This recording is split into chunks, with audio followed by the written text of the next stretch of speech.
going to start by just giving you guys a little bit of background about me. Why do I do this type of work?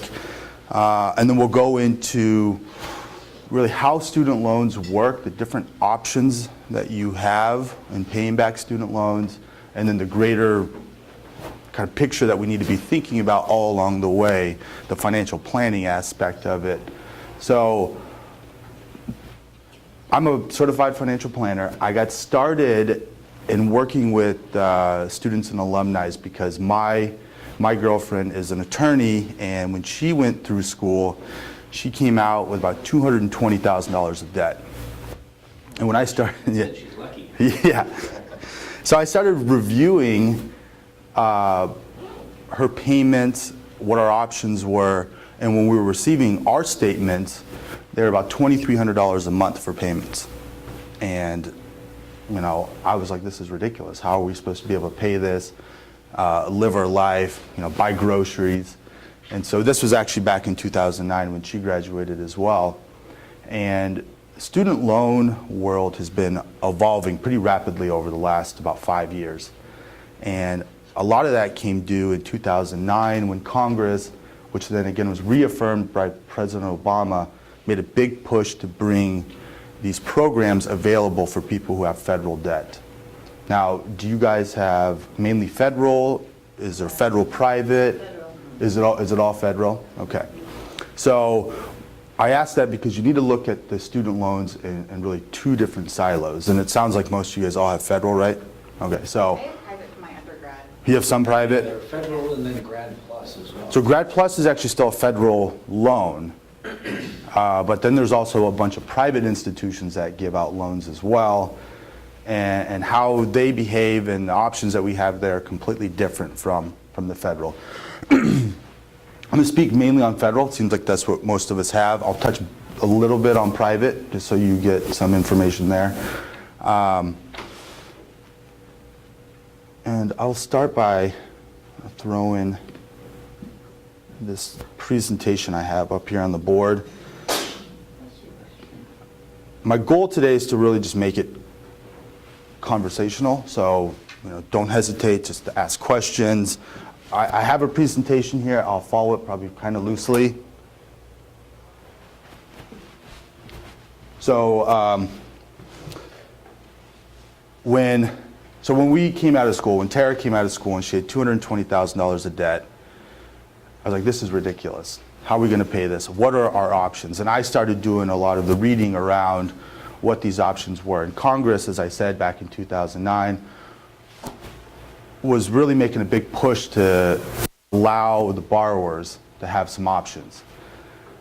Those options are, you know, the standard 10-year repayment plan, the 30-year payment plan, the graduated plan, and then there's two programs which are completely unique, and let me know if you guys have heard of any of these.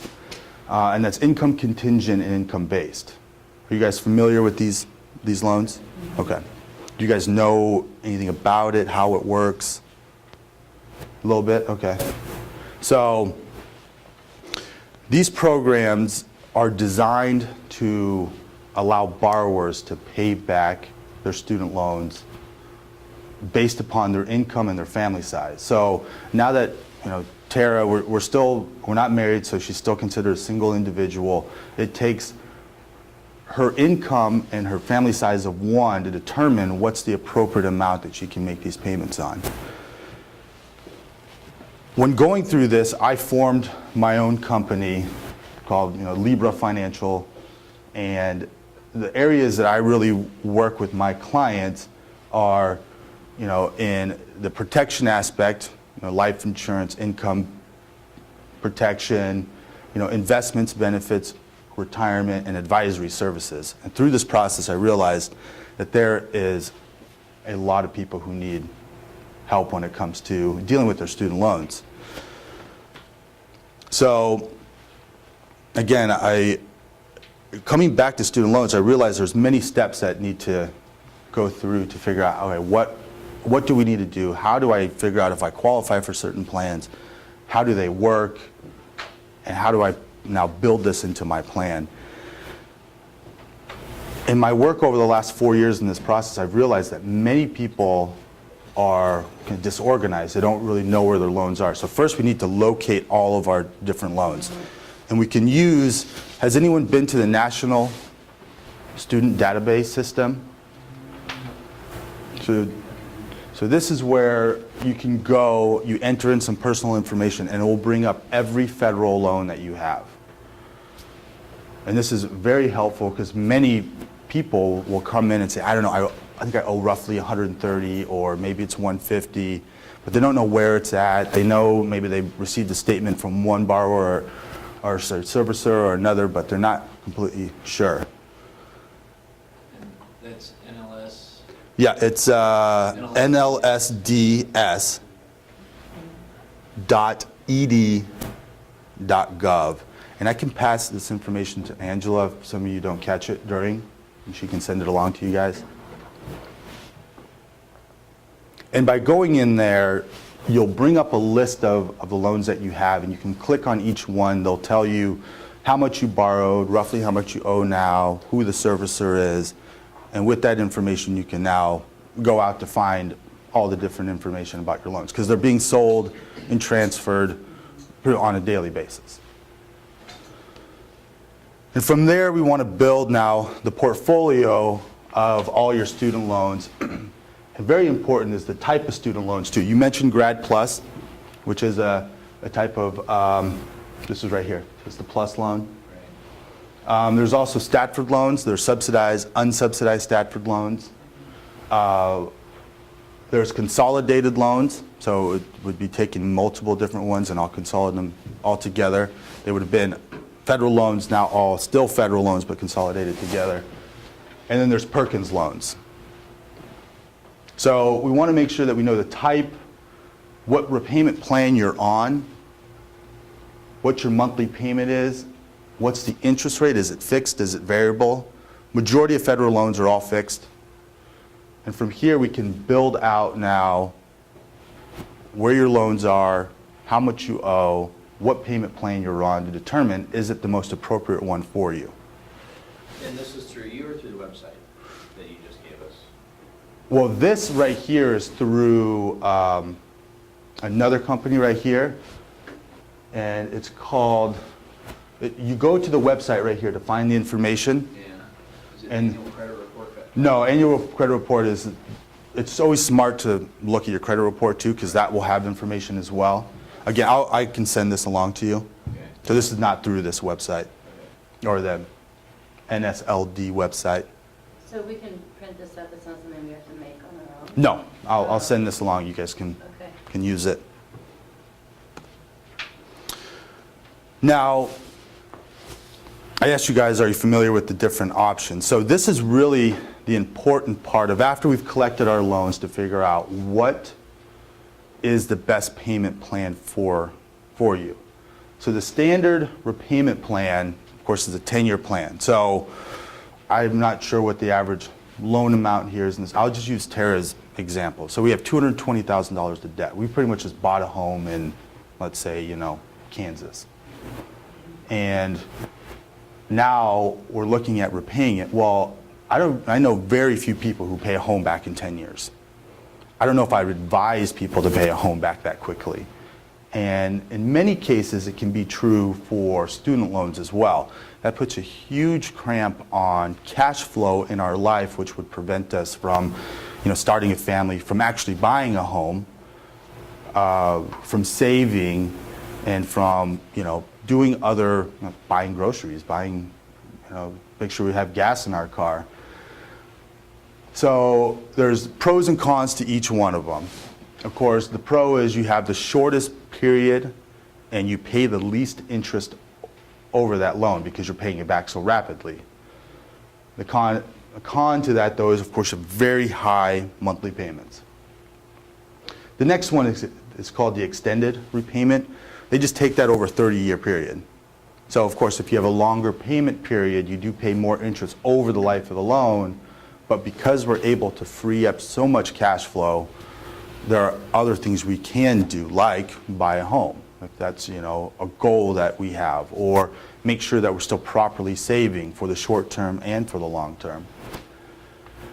Graduated is based on a 30-year payment plan, but what it does is it arbitrarily lowers your monthly payments in the beginning years, and every 2 years it will step up. And it'll be locked in for 2 years, and then it steps up, locked in for 2 years. It can be a great plan for when individuals are starting with a lower income and they have some certainty or guarantee that income's going to go up, because this payment will go up regardless if your income does. And again, the income-based, income contingent, there actually is a third one, income sensitive. They're really kind of all just cousins to each other. But I'm mainly going to talk about income-based because it's the most broad, most encompassing of the three. Income sensitive and income contingent do not include all federal loans. And if anyone here wants more information about these two, don't hesitate to ask me or grab me after, I'll let you know. But these two programs base the income, your payments, no more than 20% of your adjusted gross income. Where income-based actually has a lower number. It's off of no more than 15% of your adjusted gross income. So again, of the three, income-based is the most encompassing and probably most beneficial. Now, this is a very unique program, very interesting program that you can only pay back federal student loans on. You can't pay back an auto loan or a mortgage or any other type of debt this way. And it does only include, again, federal student loans. And I think what helps people understand it is I'm going to have a little drawing here on the board, which may help you guys understand how each one of these payments work. So if we just take a graph here, and along the top here we have cash flow. And across the bottom we'll take time, or it could also be, interest paid.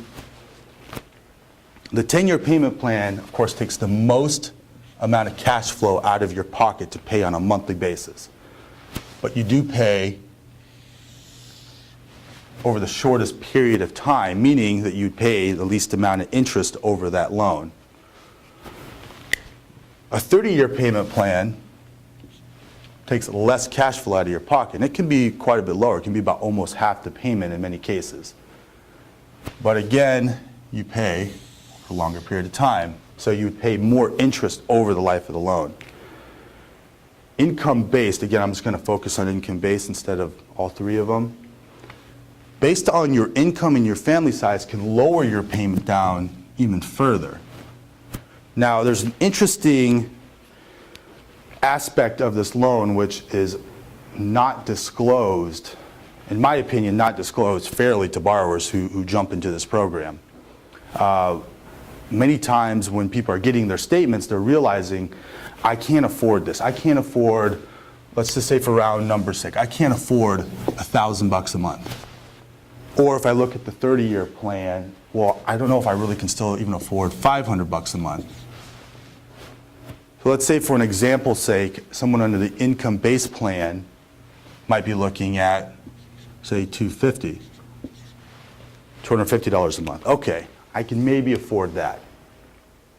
Well, these numbers are quite different from each other. And in the income-based plan, because it can lower your payments down so far based on the amount of loans that you have, you may or may not be paying this loan down. So what could happen is if your income does stay low throughout the term of your loan, you actually may be either increasing your loan balance, or it could stay, fairly consistent throughout, or you could end up paying it down over time. Now, luckily Congress realized that this is going to be a problem. All right, do we have questions about this, by the way? I have a question about that. Yeah.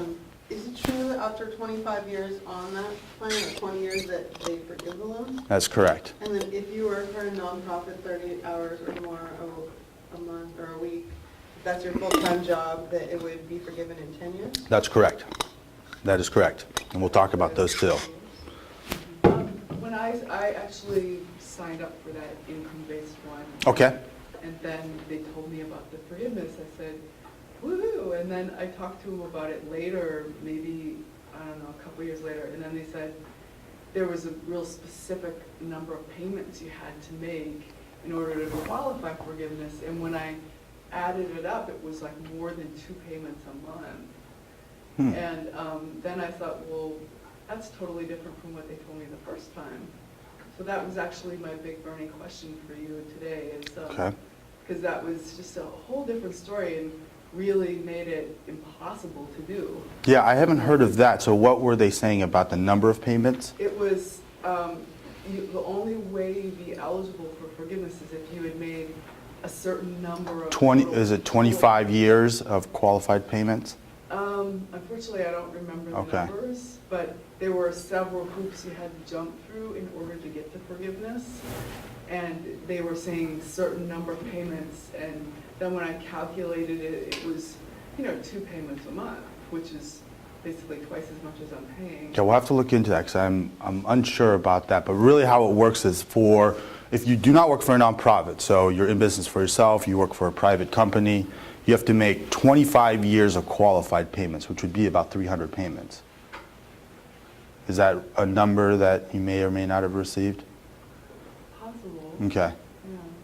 Yeah, so it would take about 300 payments or What so. do you mean by qualified? Meaning that you have to be on income-based payment to be making these plans. So even if you had made payments before you decided to go on the program, Oh, and also, it sounds like everyone here graduated 2009 or later, right? So the program actually came, the repayment on these plans, the first person's not going to be forgiven until October of 2017. So any payments that were made before October of 2007 also would not qualify. That was just a cutoff period that somehow Congress came up with. What if the income, like when you first get out of school, it was 0, like on the repayment for the 6 months, like if you didn't pass your boards first time or something, it was 0? If your income was 0?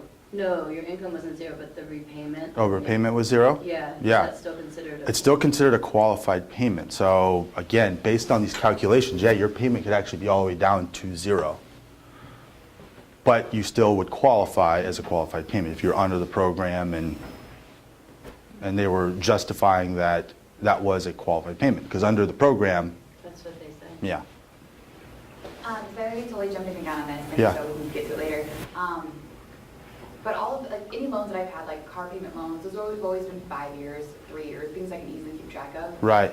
Is this something that, it would make sense at the end of the 25 years, like I've never owned a house or anything like that, at the end of the 25 years, that they're gonna be the ones that are notifying us we made the 300 payments or whatever? Or is that something that we should really be keeping track of exactly how many payments? Well, that's a good question. And yes, they're supposed to be keeping track for you. And that key statement is supposed to. How much do you trust the government? So I would definitely be keeping a record yourself of, hey, this is when I applied into the program, or if you're not doing income-based, it's just, let's say, a 30-year payment plan. This is when I've started making payments. And I would keep some record of that. Even in mortgages, as we've heard, through this crisis, that lenders don't even know who's servicing their loans, and borrowers don't know who owns the title to their house. So there can always be confusion. Is this ever something a new administration could come in and say, never mind this forgiveness thing, we're changing our minds? Or? Laws can always change. What we've noticed, though, and what's been over the years when there has been a lot of change, especially this is mainly a lot of tax law. Most changes to tax law are usually, would not be retroactive. So you would grandfather into the program you were in, and they would stop it moving forward. But I can't promise that. I'm not a member of the IRS, or I don't work for the government. They're not paying me for this. I don't get compensated from the government doing this. I've just done my own research around it. Yeah. So if you're paying, like you said, sometimes with income-based, you could be paying not much but the interest back. Mhm. That's a write-off, right?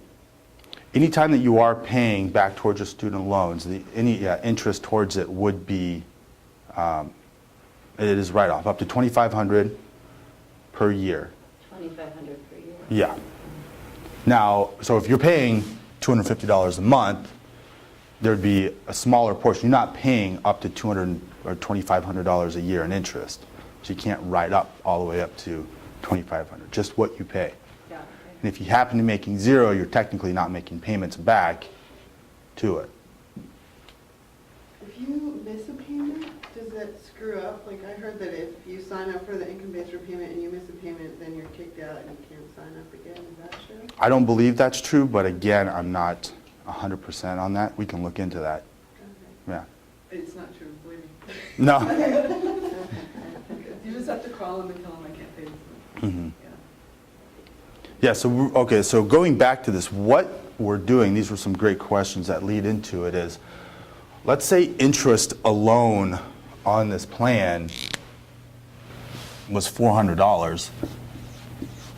And under the 30-year plan, maybe you're making about $100 a month back to the principal. If you're only paying $250, what you're really doing is you're actually deferring, in this case, $150 back onto the principal. Hence why you could get to a point where you have a higher balance if your income were to stay low throughout, your career. Now, in most cases, what's happening with most borrowers and many of the clients that I've worked with is that if they started off with, let's say $150,000 in debt, and they're on the income-based plan, it would look more like that. It would go up for a period of time, but as their income increased, they would end up start paying it back down. So again, going back to, you asked the question, can it be forgiven after some point? And that is correct. Congress realized that this is going to be a problem. So no matter where your loan is, whether it's higher when you started, the same, or lower, if there's any balance remaining at that point, the remaining balance is forgiven. But this brings up another big issue, another big tax issue. Forgiven debt is considered taxable income, right? So, Paying taxes on $100,000. yeah, so let's say you started at 150 and let's say you ended, like at 100,000. Which will be a nice $40,000 or $50,000 in taxes with where tax system's been going. Exactly, exactly. And this is what's not disclosed to Do it in a people. year. And that will be due in 1 year. Now, you can always come up with a payment plan with the IRS. I wouldn't recommend it, and they're going to definitely be knocking on your doors a lot. If we don't plan for, 100,000, let's say taxes happen to be at 40%, and you're going to owe 40K that year, on top of whatever else you're making that year as well. So something that needs to be planned for when you're in this program. Now, 25 years is a long period of time to plan for it, and that's a lot of the work that I do as well, is inform people, let them decide what's the best program for them. It doesn't matter to me what program you pick. I just give you the information, your decision, you pick what program is most appropriate for you, and then we plan around that. So, yeah. So can you, in that scenario, because $40,000 sounds like, oh my God, $40,000, how much per month, like if you were advising me today and that was exactly my situation, how much would I have to put away per month to pay that $40,000 in 25 years? Like, I'm assuming that would go to some long-term investment, something. Ballpark figure, how much money would you have to put away a month? In reality, if we took a fairly conservative rate of return, we could probably be at $150, $200 a month that you put away. Is that including what you're going to be taxed on what you sell, because you're taxed on earnings and savings? Right. So that brings up another issue too. There's multiple different areas where we can save our money. Taxed multiple times on the same money. Right. So there's the tax deferred bucket. And actually, I can bring, this leads right into, let me bring up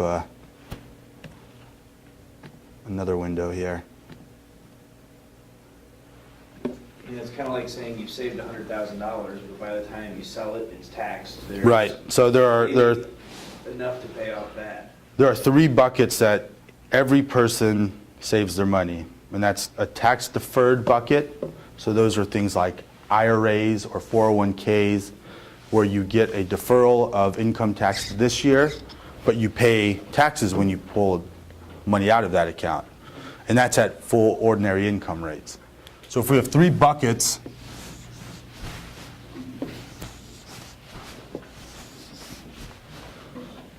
call this one the tax deferred. Call this one the tax. We can call this one tax free. All of us have 3 options where we put our money. This is where all money lives. Tax deferred, like I said, were things like IRAs, 401ks,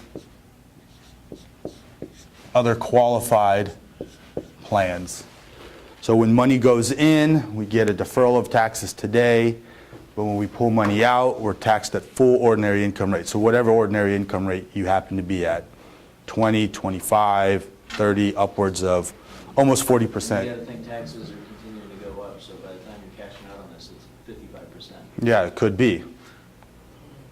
Could be. I have no way of controlling where. Trying to be more European. Yeah, exactly.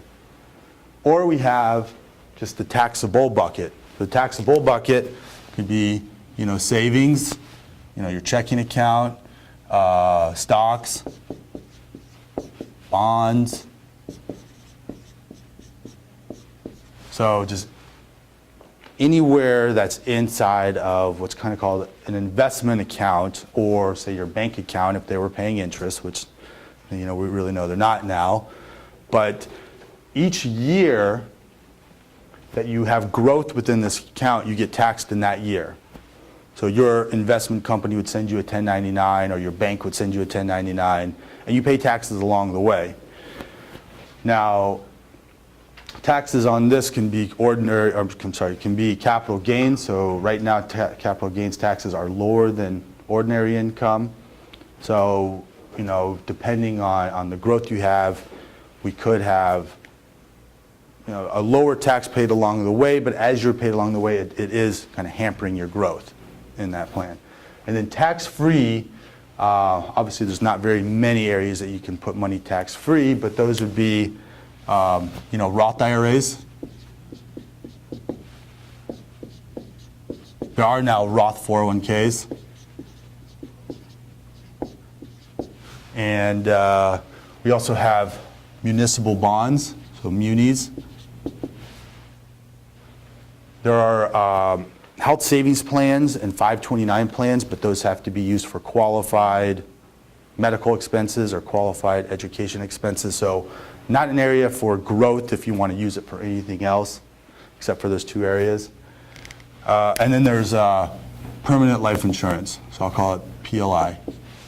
And those are the areas that they really give you tax-free growth. So you asked the question, or you brought up the subject. Yeah, depending on where we put our money, that's also going to potentially bring up another tax issue to try to solve a tax issue. And you might as well just invest it in gold and send the gold briquettes to the actual banks. There's no tax. Well, if you invest in gold, you'd be holding a commodity, so it would just be right here, a taxable account. That's assuming the government knows about it. True. It's like keeping money in your mattress. Yeah. So if you keep money in the mattress, then we'll have mattress down here. Sorry, yeah, there is a 4th area. We just shove our dollar bills down here. You're not taxed because you have no growth, but also then we're battling with inflation as well. So each year you shove $1 under there, the next year you're pulling out 97 cents, roughly. After the 25 years, and they add the forgiven amount to your income and then tax you, can you make a deal with the IRS to spread the payments out over however many years? I mean, You can. they looked at that as far as, they're just saying, this is what you're going to owe. This is what you're going to owe. And many people over hundreds of years now have owed the IRS more than they can afford. I mean, And obviously, if if you're not paying it down and you haven't been able to pay it over 25 years, it's not really feasible to think that you're going to be able to pay the taxes on it. Yeah, that's why it's very important to do the planning. Now, if we get to that point and no planning was done and you owe more than you have and you can afford, you know, I'm not guaranteeing that they'll do a payment plan with you, but they're wanting their money back. Yeah. They have full right to, you know, levy assets to garnish wages too. So, you know, you need to be careful and really start insulating yourself from the government as well. You know, putting pieces in place to make sure that you can satisfy that debt. Which brings me back to, oh, okay. I'm just, at some point, it'd be great to be like, what's the how-to from here? Like, obviously, you have services that might help somebody with this. Right. What's the timeline from now that we're only a couple of years into the IVR? Mhm. What do we do? Okay? Go ahead. Yeah, let me jump, I'll jump on your question, but let me see what you have. My question was, you know, you mentioned that you and your girlfriend aren't married, and Mhm. she's a single household. What happens, because my fiance has a really good job, but we both have tons of debt coming into this. Okay. So am I able to, when I get married, still file separately and not take his income into consideration on my repayment plan? Yeah, you can file, married filing separate. Okay, and in that case, his income's never gonna come into play in terms of how much I have to pay back? Yeah, so your income and his income would be separate, but there are a lot of other taxing issues around filing separate. So you definitely want to make sure you're talking with a tax advisor or CPA. But the other thing is with the income-based, they will accept not just a tax return, you can just send them paycheck stubs. Right, So then they don't even look at your tax return. right, but you want to make sure you're not defrauding the government. Yeah. So, Yeah. So- But I mean, it wouldn't take into account your spouse's income, because they only care how much you make. yeah, but if you are married filing joint, you're supposed to have the household income. Right, Yeah. So just one thing to think about, yeah. right. So, was there another question over here? Yeah. Question, so at the end, 25 years, you get taxed on everything that you owe left, not Mhm. just the principal amount, it's the whole interest. Yeah, just whatever the Whatever balance the is at that point, yeah. balance Yes, exactly. is. So it could be a lot more. It could be, yeah. If you're starting at, well, I don't have the graph up, but you're starting at 150 and you are making very little payments throughout the life of the loan, I mean, it could, $500,000 of payments. yeah, I mean, you could probably double it. Should go from, 150 to 300. And the percentage that you're gonna pay on that is a lot more. Right. And at the end of it, you may have 200. So let me answer your question, because I think that's like where the crux of it. Okay, what do we do? So if we know that we owe some amount down the road, and it can be handled fairly easily by putting some dollars away now and having 25 years for growth, there are many situations where I see that we'll have more than enough money, depending on the assumptions that we're using, and something we're going to have to monitor throughout the next 25 years to take care of that. So if you remember my graph here, I don't have it up. Might as well just put it back up again. We good with this? Okay. If I can lower down my payments to $250 and save some portion, let's say maybe $200 of some of this cash flow that I freed up, I've still freed up a lot of money in my life on a monthly basis to, go out and do other things that I need to do, and put that money away over a 25-year period. We can have some pretty significant growth in that account to satisfy our hypothetical $100,000 down here. I'm sorry, $100,000 debt forgiven, $40,000, let's say, at a 40% rate. And if you manage to save over $1 million, then you're going to be taxed at 80% anymore. Well, if you have $1 million, unless you liquidate all of it in 1 year, most people would just live off the interest on that, or even do maybe a short pay down. So let's say at 5%, you might kick off $50,000 to you from $1 million. So then if that was your only income, that's what you'd live, you'd be taxed at 50,000. So you're not taxed at the bucket that's sitting there, you're taxed on, yeah, the income that you'd be living off of. What about the money that we're, okay, that's why you gave us those 3 buckets, right? 'Cause we want to find something that's tax-free to put our money into so that as we're saving this money over 25 years, at the end, when we go to get it, to pay off this $40,000, we're not paying taxes so that we can pay taxes. That's a great point. I mean, in many cases, my clients have decided, like, why would I want to leave it up to unknowns? Like, I don't know what the tax rate's going to be, nor does my client, nor does any person out there. So I like to cut down as many of the assumptions as possible. I'd rather pay taxes now when we're actually in a very low taxing environment for how long the tax has been around, which were created back in 1913. So if I'm in a low environment now, or just I know what the taxes are today and I can get tax-free growth and access that money tax-free, yes, that's a very popular area to take care of a tax problem by not creating another one. Yeah. There are other questions? Do you know if there's any trick or anything in terms of changing an interest rate on your loan? On the loans?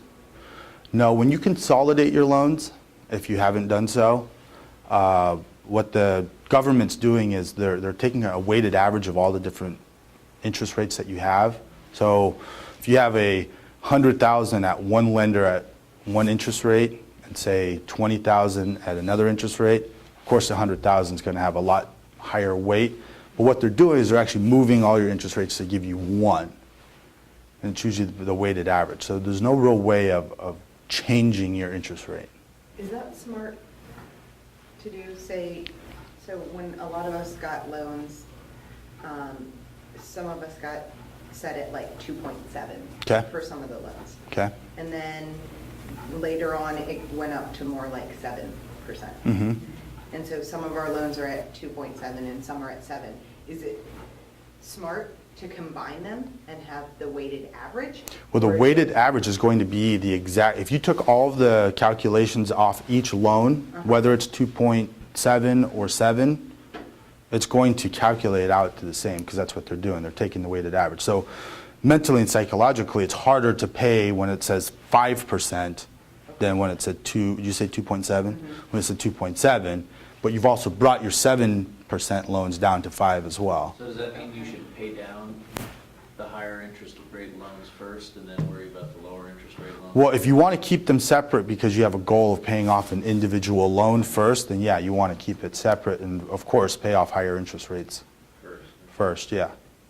How do you go about finding, like, shopping consolidations? Is there like a list that you can find online or for different lenders that will show you the different percentage rates that they're offering for consolidation? Are you talking about federal or private? Federal. Okay, federal, you have to consolidate with the Department of Education. Okay. So there's no There's no one out there. You have to go to Direct Loans as the consolidation department. Again, I'm going to send all this information to Angela, to where you go, where you find your loans, where you locate that 4-digit PIN that they give you if you don't remember it, the Direct Loans website, and of course you'll have my information too. I help my clients at least just walk through the process and help them, find this information. What, do you get penalized at all if you have a repayment problem? Like, for me, 2 of my loans were under companies with basically the same name. One was ACS, one was AES. ES, yeah. And I thought that I had done the, what is that, hardship or Yeah. whatever for both of them, but I had only done one. Mhm. And one went into foreclosure, or what is that called? Forbearance? No, it starts with a Def- default. It went into default. Mhm. And they ended up charging me $17,500 to put it back in good standing. Is that how far you were behind in payments? No, that was just the percentage rate I guess the government allows them to charge up to 25%, Mhm. and they decided to give me a break and charge me 23%. And So kind of them. That was So kind of them. $500. Yeah, any loan can have a negative impact on you. So just because it's with the government versus, Toyota Motors, it's still going to have the same impact on your credit score or going into default. Do you know what they do? Do they just add it to the end of one of your loans when that happens? Yeah, they'll add it to the end of the loan that you were missing payments on. So I don't know if they'll make are you still going through this issue with them?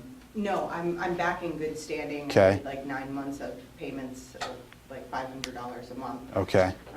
And then now I'm back in good standing with them, but I'm just trying to figure out where to go from here. I'm not in a place where I can actually pay that off. Right. And I also didn't know if I did a bankruptcy, if I could get that $17,500 taken off because it's not actually a loan or a percentage of a loan. So you paid $500 a month for 9 months, and they moved you back into good standings, but the $17,000 is still there as a debt that you owe, I guess let's so, say yeah. AES or one of the two? You can't bankrupt out of student loans. So I am unsure if that would be something that you can Okay, remove through a bankruptcy. yeah, Yeah. okay. Are there other questions? Yeah, don't go bankrupt. It's not going to help you. But if, I owe 250, so I would go bankrupt if I could. Mm-hmm. Because I don't need to be the one to buy a house right now, Right. So you have $250,000 in debt? Mhm. Okay. just from student loans. Is that We need to take yeah, that's normal. Any other. about 250 is fairly normal? That's very normal. Depends Yeah. on undergraduate. Yeah, some of that from undergraduate loans or, no? But Was that all from, 4 years of living in California, plus the cost of school and books and materials. right? Let's say you're spending say it just costs you 30 grand to live. Mm-hmm. That's 30 grand after taxes. So what's 4 years of cost of living plus cost of tuition, plus probably 10 grand in books, plus food and gas and everything else that you gotta pay? You're easy up in 250, 300 grand. Yeah. And mine Easy. wasn't that way, I worked throughout the whole program, but it's just the interest keeps accruing. Okay. Mhm. Yeah, and there's interest that's going the entire time you're in school. So Mhm. if you're borrowing money, it's already going up. Yeah, all unsubsidized loans is starting to accrue from the second that they disperse it to you. Yeah, Another fun fact, right? yeah, and then when you get out of school, you need to somehow borrow money to start a practice or do something, so it's like. Exactly. You'll easily push it to $500,000 just by the time you graduate. Mm-hmm. Scary. Yeah. So at least they give us some options, so we're not going into default and struggling. So I encourage all of you guys to come visit with me, and we can kind of go over your guys' situations individually and see what options you guys have. I was just gonna say, maybe, obviously you can't share specific information, but you said you've worked with graduates from our program in the past. Obviously, sooner is better than later because a lot of our balances are rising with the IDR. Right. But what do you see as like, can you give us some words of hope? Yeah. A success story? Uh-huh. Well, again, I'm not saying income-based payment is right for everybody. And for all my clients, it's their decision what program to go under. But let's use an income-based example. So you mentioned actually earlier that your payments are zero. In many cases, that could be the situation where your payment is zero, but you are at least clicking through the qualified months. So it may be a year, it may be 2 years, it may even be longer before you're really making any payment, but at least you got through, let's say, 3 years of payments, even though they're at zero.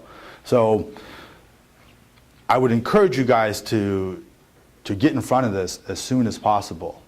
to get on the right program, to understand it, and if you are already on an income-based repayment or not, if you're on the other ones, we need to figure out ways that we can, one, insulate ourselves from the government and start some sort of savings program, which can be pretty nominal, but we have plenty of time, plenty of years to build up a significant pot of money.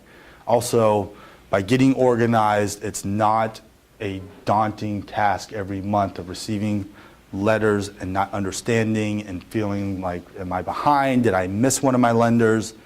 So, you know, the peace of mind of just knowing that it's being taken care of on a month-to-month basis is well worth it. I do not charge to have you guys come visit with me. So, you know, don't let that be a hindrance to come and visit and talk with me. At no point will I charge you to work on your student loans. This I really do kind of free pro bono for all of my clients. Again, when I started, Tara and I did this, and her friends were like, I need help. And it really just started growing from there. So it really grew organically that I've even started in this world. And I know that, you know, the help is needed in a big way. So again, How do you make your money then? well, again, along the way, whether it's this year or whether it's, you know, 5 years from now, we know that, one, we need to plan for some sort of savings plan. Again, I'm big in insulating my clients, again, from the government. They have the full right to levy our assets and garnish our wages. So I don't know what everyone's situation in this room is right now, but we probably have, say, low assets. But over time, we will, you know, start our perfume factory and have massive inventory, or we will buy homes, or we'll have other savings investment accounts. So if we lose our ability to drive an income in our life, or, you know, if we're married and I've bought a home, let's say Tara and I bought a home and she passes away, well, I'm not a cosigner on her loans, so her loans would actually pass to her estate, but so would her other assets. So the government could come in and say, well, we still, you know, you still owe us $150,000. You're going to have to liquidate some of these assets to pay us back. They have the right to do that. I read a story in the New York Times a couple months ago about these parents who were getting life insurance policies on their kids because they were told that they were responsible for their kids' loans if the kid died unexpectedly. Well, those parents could have been cosigners, but regardless, it's still a very smart plan. And If it's a spouse, then what's it? well, so Tara and I are, again, I mentioned, we are not married. We currently do not own a home, but we're actually in the process of looking to purchase one here soon. So we live in a community property state. So if Tara and I purchase a home together, that's community property. And in California, we have community property with rights of survivorship, so it would pass outside of her estate. But we also have other assets that will pass to her estate, or if we end up holding title in a different manner than community property with rights of survivorship, her assets could pass to her estate. And then so would her loan. And so me, so this is Tara, and me, you know, assuming that I'm going to be the beneficiary of her assets, I could be limited from getting money from her estate. So that can be insulated pretty easily, like you said, with life insurance. If I know that I owe let's say $250 right now, I mean, that's pretty simple to take care of that problem. So that if she passes, for a very cost-effective manner, I can take care of them and make sure I can keep all of my assets. So are you responsible for your spouse's student loan debt or vice versa if something happens to them, or only in? Well, no, so not directly. I'm not directly responsible for them. Like, they can't all of a sudden pick up the phone and start calling me and say, Cliff, you need to pay us. I'm not a cosigner on her loan. But someone's responsible, so the estate or whatever? Really, yeah, just her estate. But I'm assuming either myself or children that we have, we're going to be the beneficiaries of that estate. So I want to make sure that, yeah, I want to make sure I'm covered. Another big issue is the loss of someone's ability to, make income. So if Tara becomes sick or became injured and she's unable to work, well, then her income's going to drop to zero, but then that's going to skyrocket, her debt amount. We're going to be on an upward track that's going to be unable to keep up with. So they have some certain rules around this. It's very kind of unclear. Again, pretty cost-effective manner. I can just take care of the problem. I can always make sure that both of our incomes are protected. No matter what happens, we can have it taken care of. So I do have a question. Okay. There may be some people watching this from like New York and Chicago Okay. campuses. Are they able to call you, or do they need to find someone local to them? No, of course, they can definitely give me a call as well. I can work in all 50 states, so they have no problem. We actually have offices in Chicago and in New York as well.